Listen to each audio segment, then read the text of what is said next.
America's cigar industry, which is vibrant and impressive, could be on the brink of collapse. Why? Because of holdover regulations from the Obama administration. Until 2016, cigars were unregulated in this country and worked fine. But then the FDA suddenly declared that it had the power to regulate them somehow. Again, you know, you could say, isn't alcohol dangerous? Believe me, alcohol is far more dangerous than cigars. I mean, it's not even in the same universe. First of all, there's no such thing as addiction to cigars. I don't know how many people have been around secondhand smoke all their lives. This is just, it's all lies. It's what the left does. Lies about our light bulbs, lies about global warming, and now lies about this. All for the express purpose of ending up controlling people's lives. That report that I talked about, we first revealed it March 22nd of 2001. Secondhand smoke is harmless.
You find a lot of conservatives in the cigar industry. Right. Why do you think that? It's because it's politically incorrect to smoke a cigar. It's politically correct to smoke weed, which just shows how sick our society is.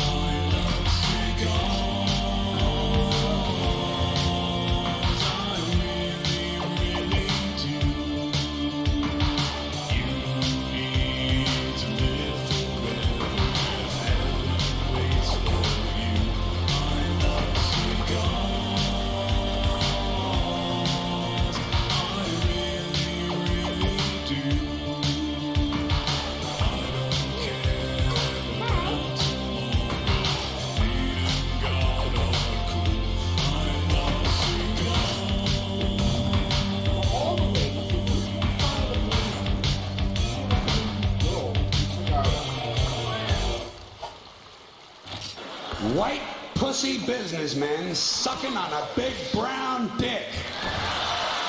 That's all it is. That's all it is. Go on away. Yeah. A big brown dick.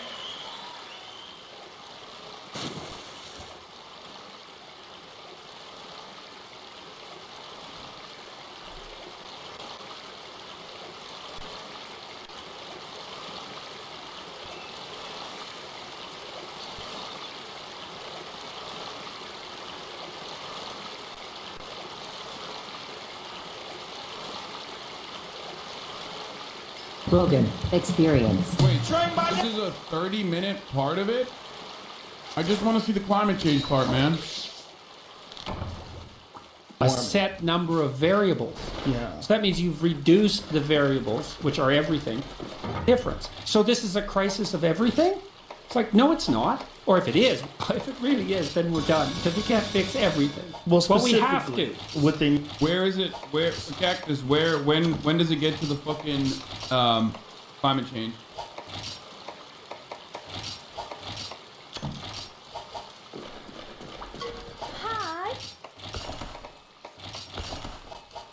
mean specifically is the human, what human beings are doing that's causing the Earth to warm.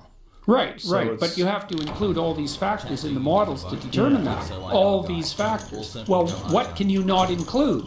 Well, then, by deciding what you don't include, you decide which set of variables are cardinal.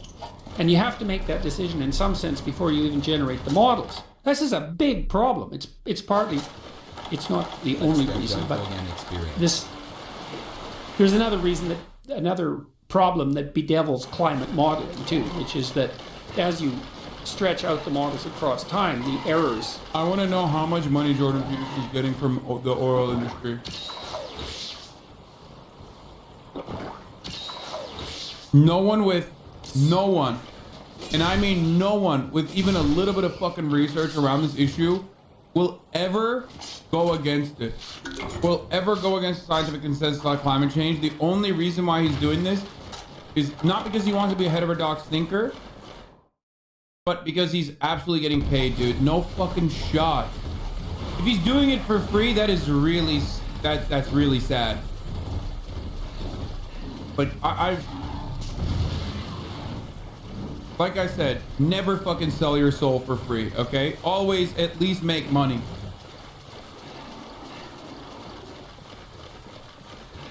I mean, that's crazy to me. He's reaching so hard. Reaching so fucking hard. To cast any sort of like criticism against climate change measures as he possibly can. Like anything. He's trying to do it in a more intellectual way. But increase radically. And so maybe you can predict out a week or 3 weeks or a month or a year, but the farther out you predict, the more your model's in error. And that's a huge problem when you're trying to model over 100 years, because the errors compound just like interest. And so at some point, it's all error. In fact, it's already the case that even if the climate models are right, the error bars are so wide by 100 years out that we'll never be able to measure the effects of the changes we're making now. We'll never know if the changes we're making, to save the climate actually work. We can't measure it. The errors are too large 100 years out. What do you mean by? oh, so fuck it. I don't even think that that's true. But let's say if it was.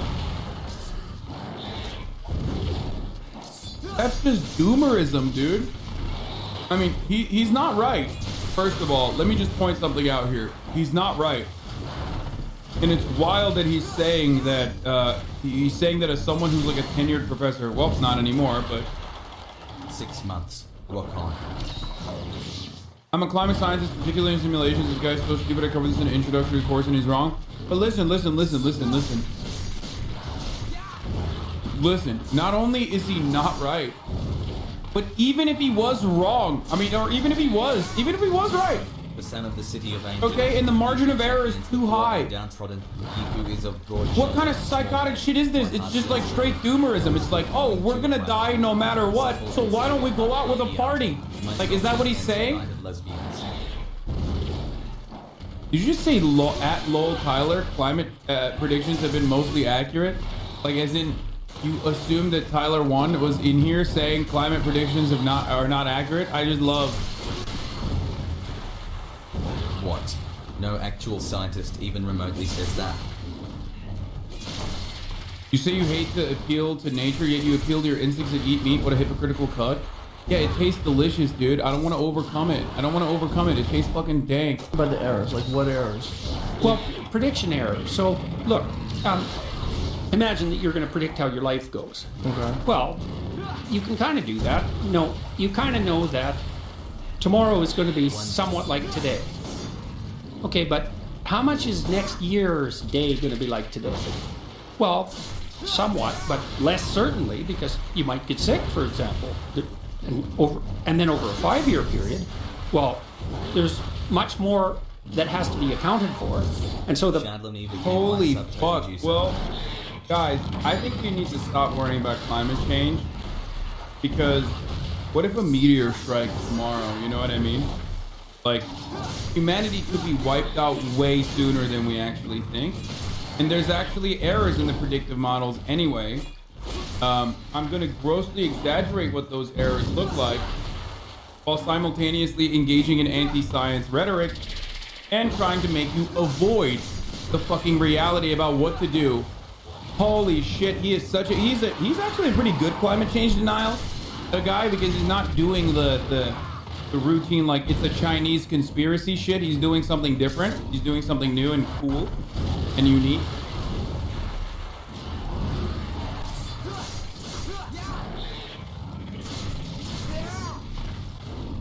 That's pretty cool though. Living at the bedroom tidiness genre into climate science. What a time to be alive.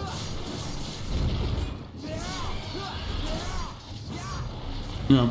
The probability that your prediction is correct decreases as you move forward in time. That's why we discount the future, right? So if you ask people, you want $5 now or do you want $5 in a month? They're going to say, well, I want $5 now. Well, you think, well, why is that? Well, if I have it now, it's certain. A month, well, there's a lag in there and anything could happen. And you can play games with people this way, and because people differ in the degree to which they discount the future, because how seriously to take the future is actually a near computationally impossible task to solve. Wait, is this actually just Heritage Foundation talking points? I wouldn't be surprised, because that's always what they do, but I guess they updated the talking points since the last time I talked about like climate change. I don't remember these. Like, I don't remember a lot of this, I'm gonna be honest. I feel like the climate change talking points usually are like, you know, it's the same as COVID. It's the same as COVID deniers. The cure can't be worse than the fucking disease, you know, that sort of shit.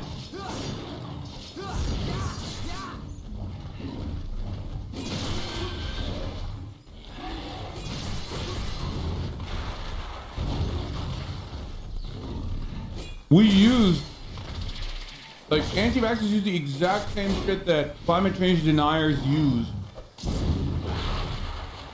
against COVID. How seriously should I take the future? Well, it depends on how uncertain things are. How uncertain things are they? Well, I don't know. Classic example. There's a chicken, and the farmer goes out every day and feeds the chicken. And the chicken thinks, man, I've got a good friend in this farmer. And then one day it's dinner time, and the chicken's the main course, right? And so the poor chicken used induction to derive certainty. The farmer comes every day. He didn't realize there was a massive flaw in his theory. And one day that flaw reveals itself and everything falls apart. Well, that makes sense. That makes sense when you're talking about chickens and farmers. But Yeah. when you're talking about human beings and so we could play a CO2... future. Well, we could play a future discounting game. So this is how this sort of thing is calculated. This discount curve. So I could say, Is Joe Rogan I'll give you defending- $5 an hour or $5 in a week. Did I just see a little baby fucking piece of pushback from Joe Rogan on behalf of the scientific consensus on climate change?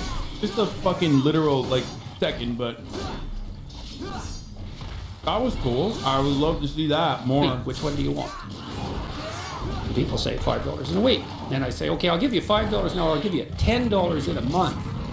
It's like, okay. $10 in a month. Okay, I'll give you $5 an hour. I'll give you $750 in 2 weeks. Or I'll give you $50 an hour. I'll give you $500 in 10 years.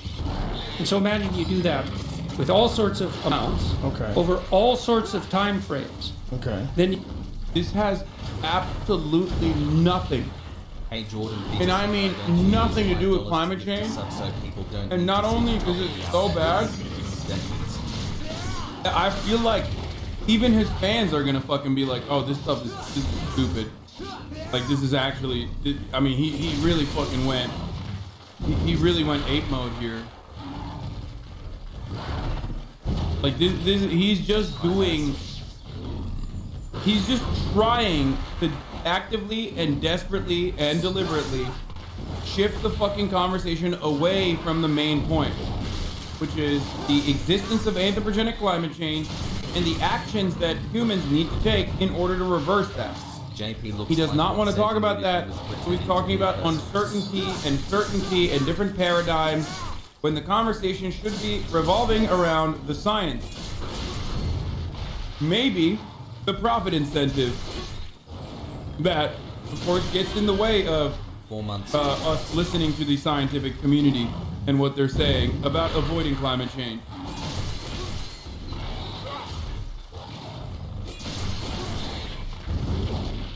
Literally the weirdest. I don't usually hear this sort of stuff. The fatal flaw in JP's logic is that scientists aren't chickens or now.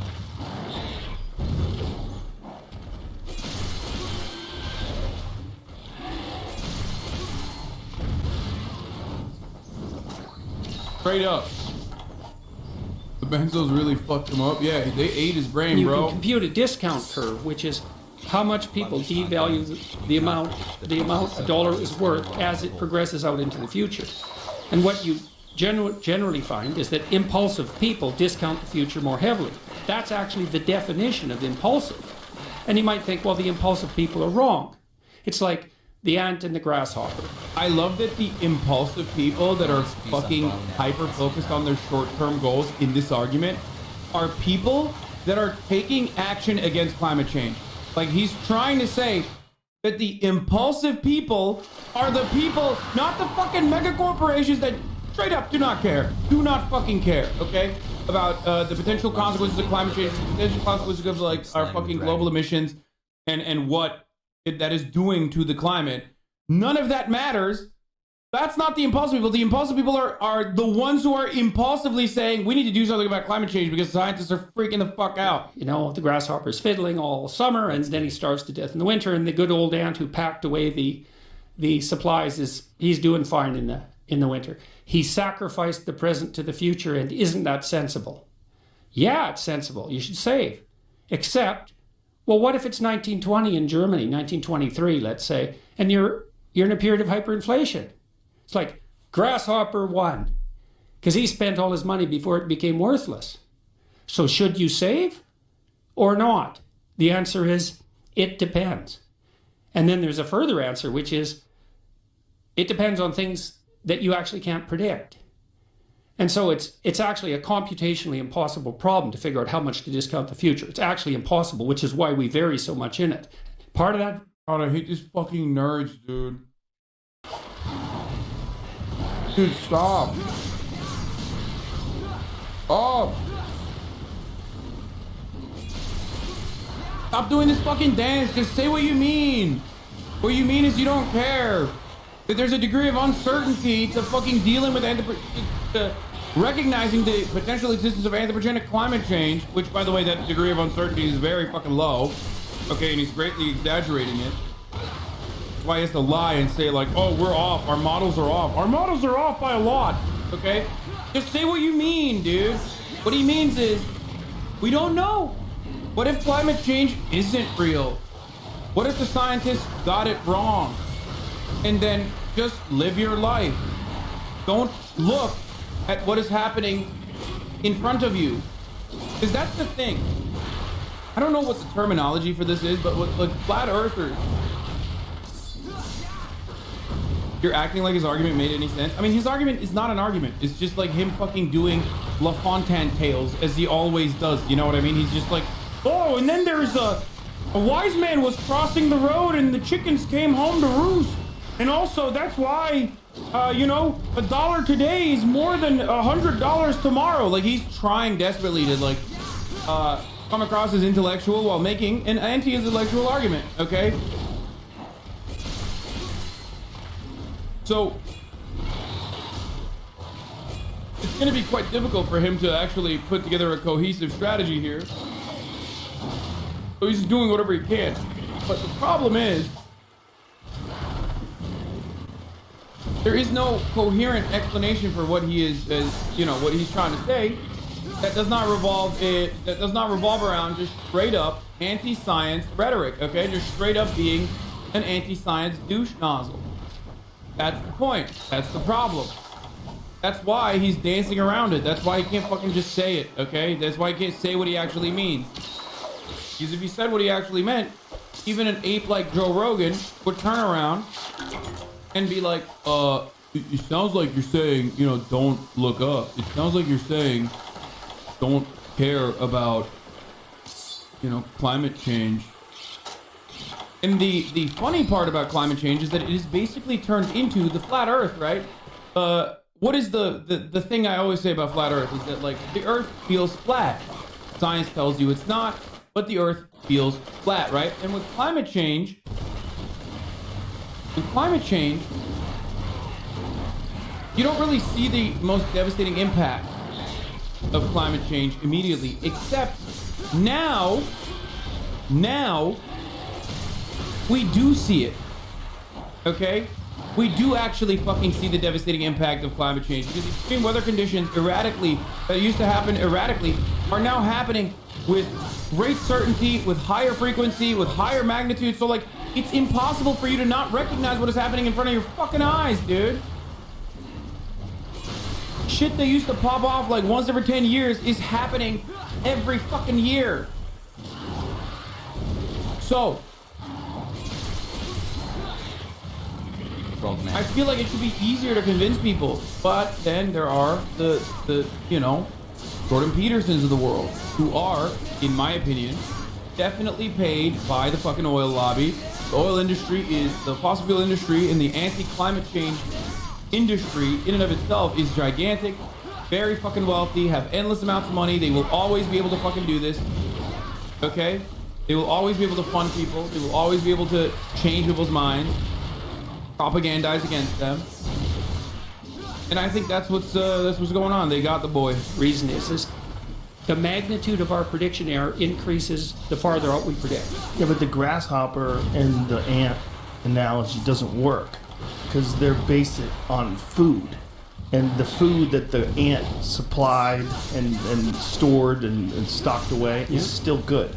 Inflation doesn't mean jack shit to an ant because they don't deal with currency. Well, they the other way an ant could follow but you know up what I'm is- saying? Well, fair enough, but I mean, ant colonies also have wars. And so it's just as possible that the ant will store up all this food and another ant colony will move in and that'll be the end of that. And this is a huge problem. Well, you're very unlikely to be robbed and pillaged unless you have wealth. Mm-hmm. Right. And so the ability to store wealth across time. What? No, motherfucker. Poor people get robbed every day. It's quite literally the opposite. At least society offers some kind of fucking control or protection mechanism when you're rich. When you're poor, nobody cares.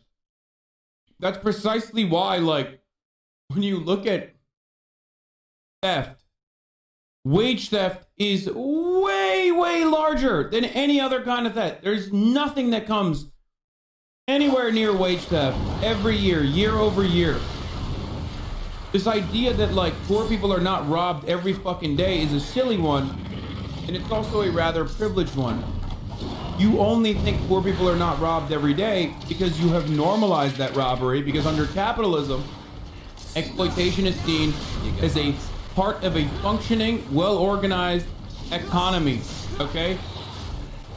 And even if we don't talk about exploitation, we talk about, like, the illegal parts of that exploitation, like I said, wage theft. Even that is seen as a normal thing, okay? So, the idea that, like, poor people are not robbed, it's actually people who are wealthy that are robbed is a silly notion, a very silly one. One only with a profound amount of privilege would be able to say something like that without ever second guessing themselves.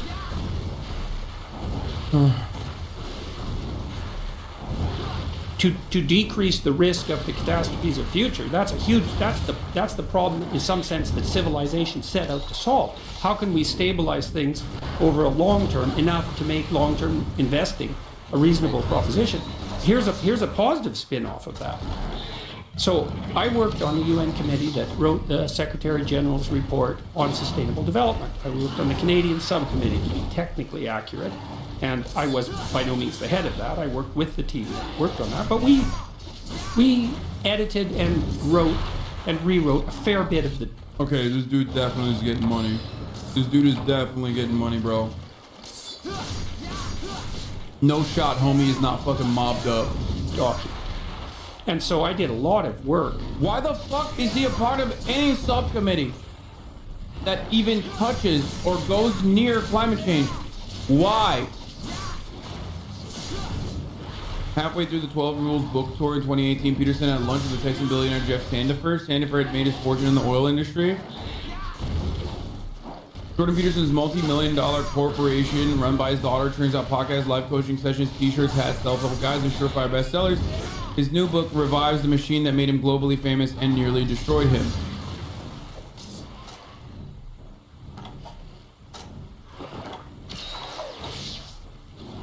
I don't think it's like a singular oil billionaire, oil baron guy who did this. I think him being a fucking Albertan Canuck has played a more profound role in his benzo crippled COVID IQ reduced brain. Okay, straight up.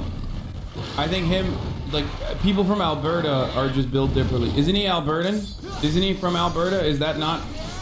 I mean, he might not be. I might be wrong on this. But he sure does sound like an Albertan to me right now. When I hear Canadians be like, when I hear Canadians discount, science, I'm always like, this, and start talking about how they want to suck off the oil cum, the fracking cum, directly from one of those pipes. I'm thinking to myself, this homie is Albertan. At his heart. At his heart of hearts, homie is Albertan, even if he doesn't realize it, okay?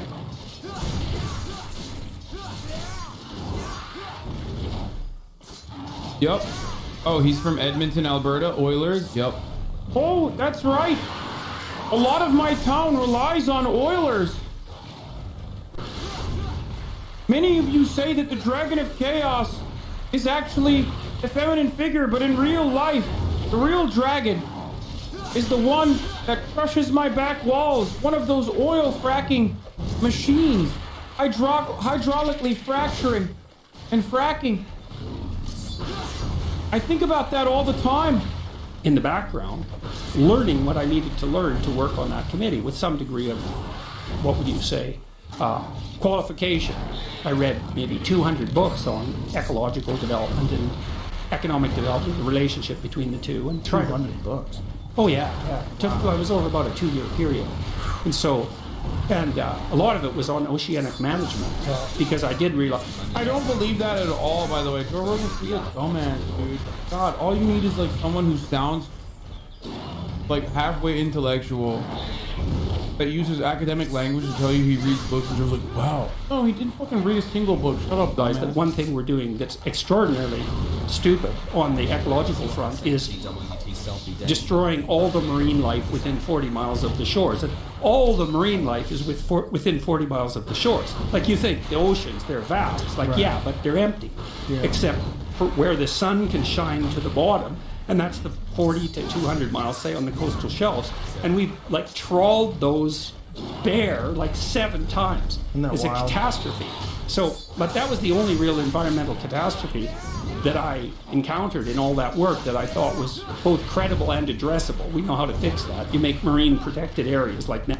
Oh my God, the motherfucker read 200 books on the ecological disasters that the fossil fuel industry may or may not have fucking caused. And the only thing he saw was, I guess, the hyper-specific, like, deep sea drilling. That's the problem. Or no, not even deep sea drilling, offshore drilling. That's all he saw, bro. He read 200 books and there's nothing. First of all, I don't even believe that there are 200 fucking anti-climate change books out there. There probably are. There probably are 200 of those books. Those motherfuckers literally just write a new one every week. There's so much money, unlimited fucking cash. Of course, they write another one every fucking week. He read the titles and pictures, looked at the pictures only. Yes, I saw a bird covered in oil gunk. And I thought to myself, well, this is unacceptable. Well, this is suboptimal. I myself, of course, being from Edmonton, would take a shower in oil if I could. But animals in the animal kingdom, well, it's quite nefarious, really. Lobsters actually are a part of a natural hierarchy quite similar to humans. And lobsters also do love taking long, hot showers in oil. But of course, some lobsters do not.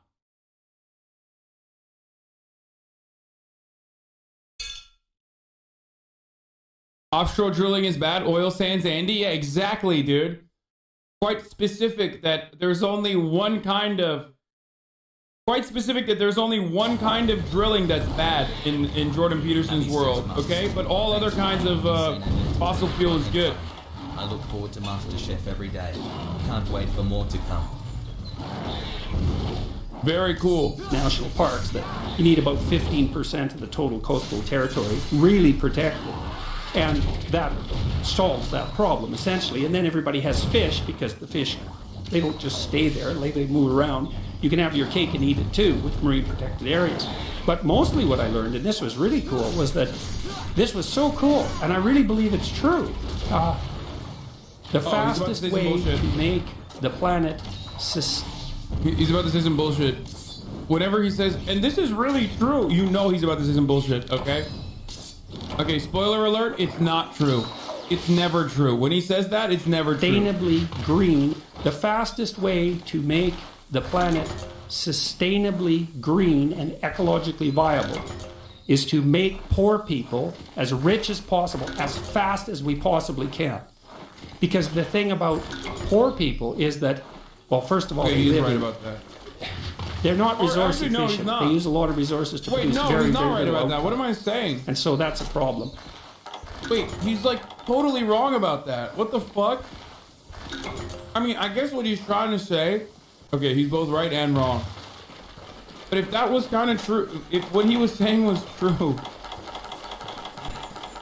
Okay, here's why I can read this in a charitable way, and I will tell you why it's true. And here's why I can read it in a very uncharitable way and tell you it's patently false. Let's start with patently false.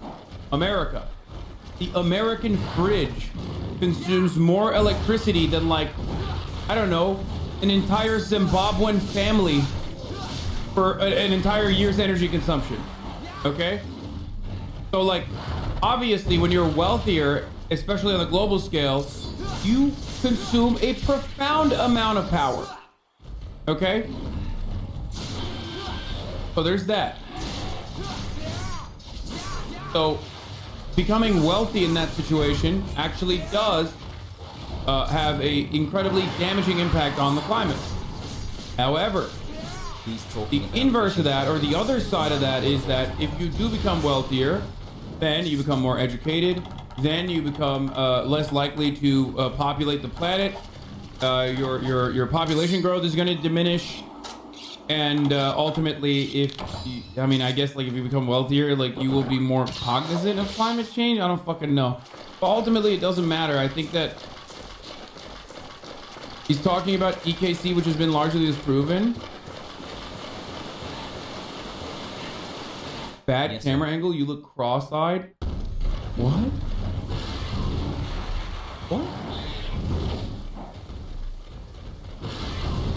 We need to raise the poverty floor and lower the wealth ceiling. Degrowth is needed.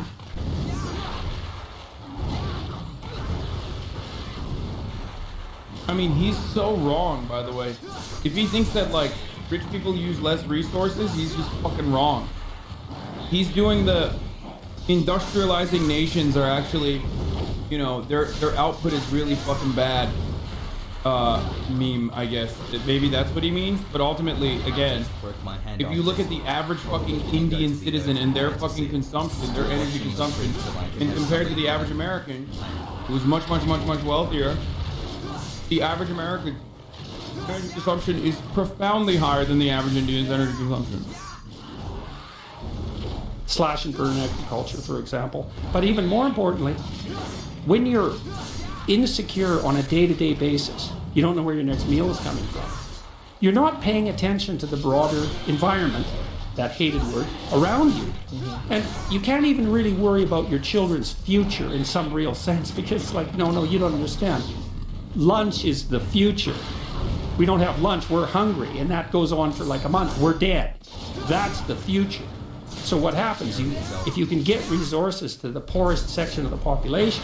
Don't you fucking love when conservatives cry about like other problems that they are literally advocating for at the systemic level, to use it as a fucking conversation starter against yet another problem that they're fucking advocating against? It's like the same endless, never-ending fucking argument wherever they go. Whenever they go, hey, he's not conservative. You are a baboon. You are so fucking stupid that if you think Jordan Peterson is not conservative, as he's patently fucking denying climate change, okay, and the scientific consensus surrounding it, which is like one of the most conservative fucking things you could say, other than his transphobia, other than his like quite literal fucking appearances on prominent conservative shows, the fact that he like literally went on a fucking talk show circuit as a conservative, that he says he's conservative. It doesn't matter. Like, it doesn't matter that you don't think so. It doesn't fucking matter. But you're so fucking stupid that you deserve someone like Jordan Peterson, who is a pathetic fucking loser inherently, but idiots like you uplift him regardless. Okay? 13 months, let's go. You deserve him. He is your intellectual. He is the best you will get. Okay? Also, you know, go buy NFTs, dumbass. You fucking brain dead idiot, dude. You absolute fucking dingus. You absolute baboon, dude. Why? Why? How? Not why, but how? How have you survived thus far on this planet? How? It is mind-boggling to me that maybe, perhaps science has gone too far. Because honestly, at a certain point, you would have been fucking decapitated by a bear, okay? You would have not had the wherewithal to fucking go inside the cave, okay? You would have been like, oh, is that a fire? Me like, I will touch it. And you would have fucking engulfed yourself in flames and died the death that you actually deserve as a fucking species, okay?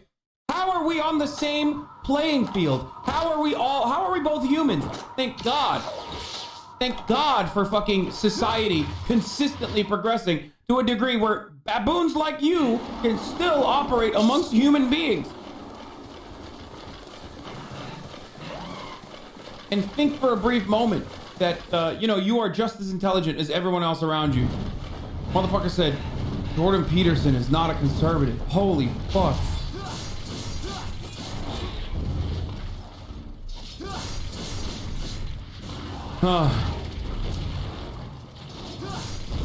I read Okay. 300 books that said JB Dick was a classical liberal like Alex Jones.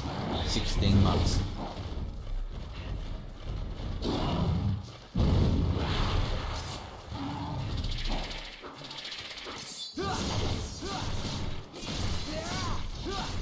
As I was saying. His Hasan and Shah. As I was saying.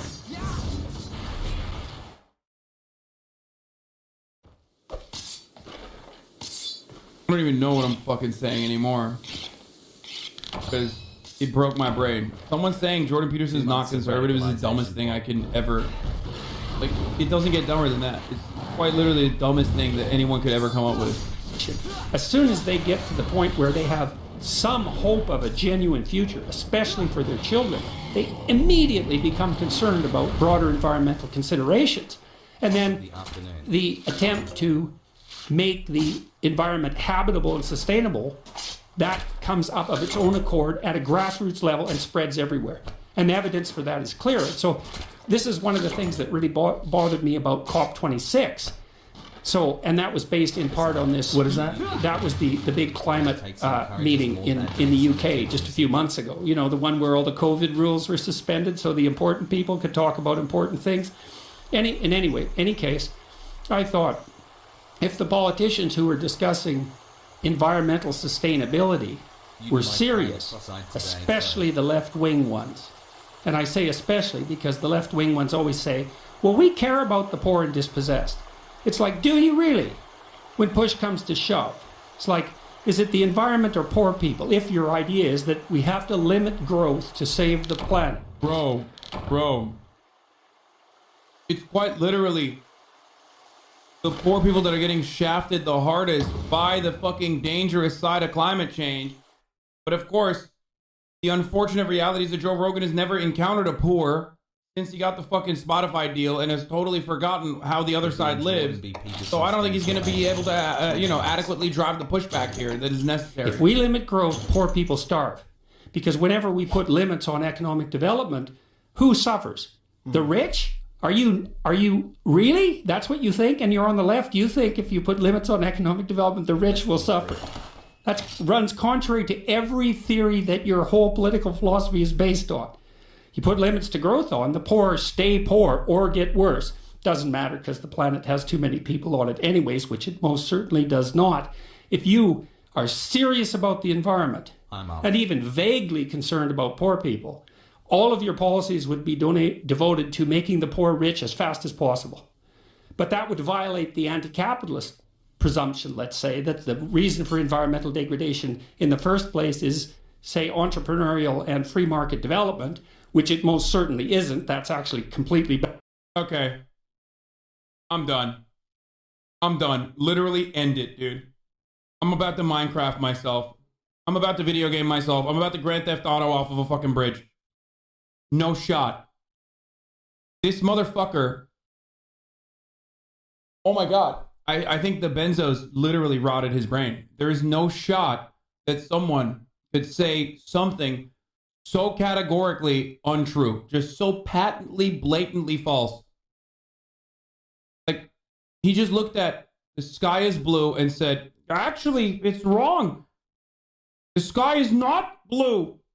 And it's not white either. It's black. It's very dark. It's pitch black during the day. My man said, deregulation has not caused climate change. Deregulation has not led to environmental catastrophes. What are they doing in Alberta, bro? What are they doing? Are they just getting fed a fucking healthy diet of fracking cum all day? Is that why he thinks this way? There's no fucking shot anyone could believe this. Like, there's no way that anyone who's read one book, and I assume Jordan Peterson has read one fucking book. You know what I mean? I can't say the same about Joe Rogan, but I can't say that about Jordan Peterson. Like, he is a fucking college professor for a very long time after all. I'm sure he's read a single book, like just opened it, okay? And accidentally fucking stumbled across a page. Anyone who has done this knows already. It's not even, fuck the books, man. Watch a movie. XQC, okay? The Lion of Level. XQC, who speaks fluent Papagan, barely fucking speaks English, knows more than Jordan Peterson does on this issue because he watched Dark Waters. Okay? Like a movie. He watched a movie and he understands that deregulation leads to fucking gross and horrific fucking natural disasters and destroys the environment better than Jordan fucking Peterson because he watched a movie. Like, on accident, if you survived on this planet for, you know, however many years that you've been alive, you would have fucking come to that conclusion that deregulation 1000% leads to environmental catastrophes.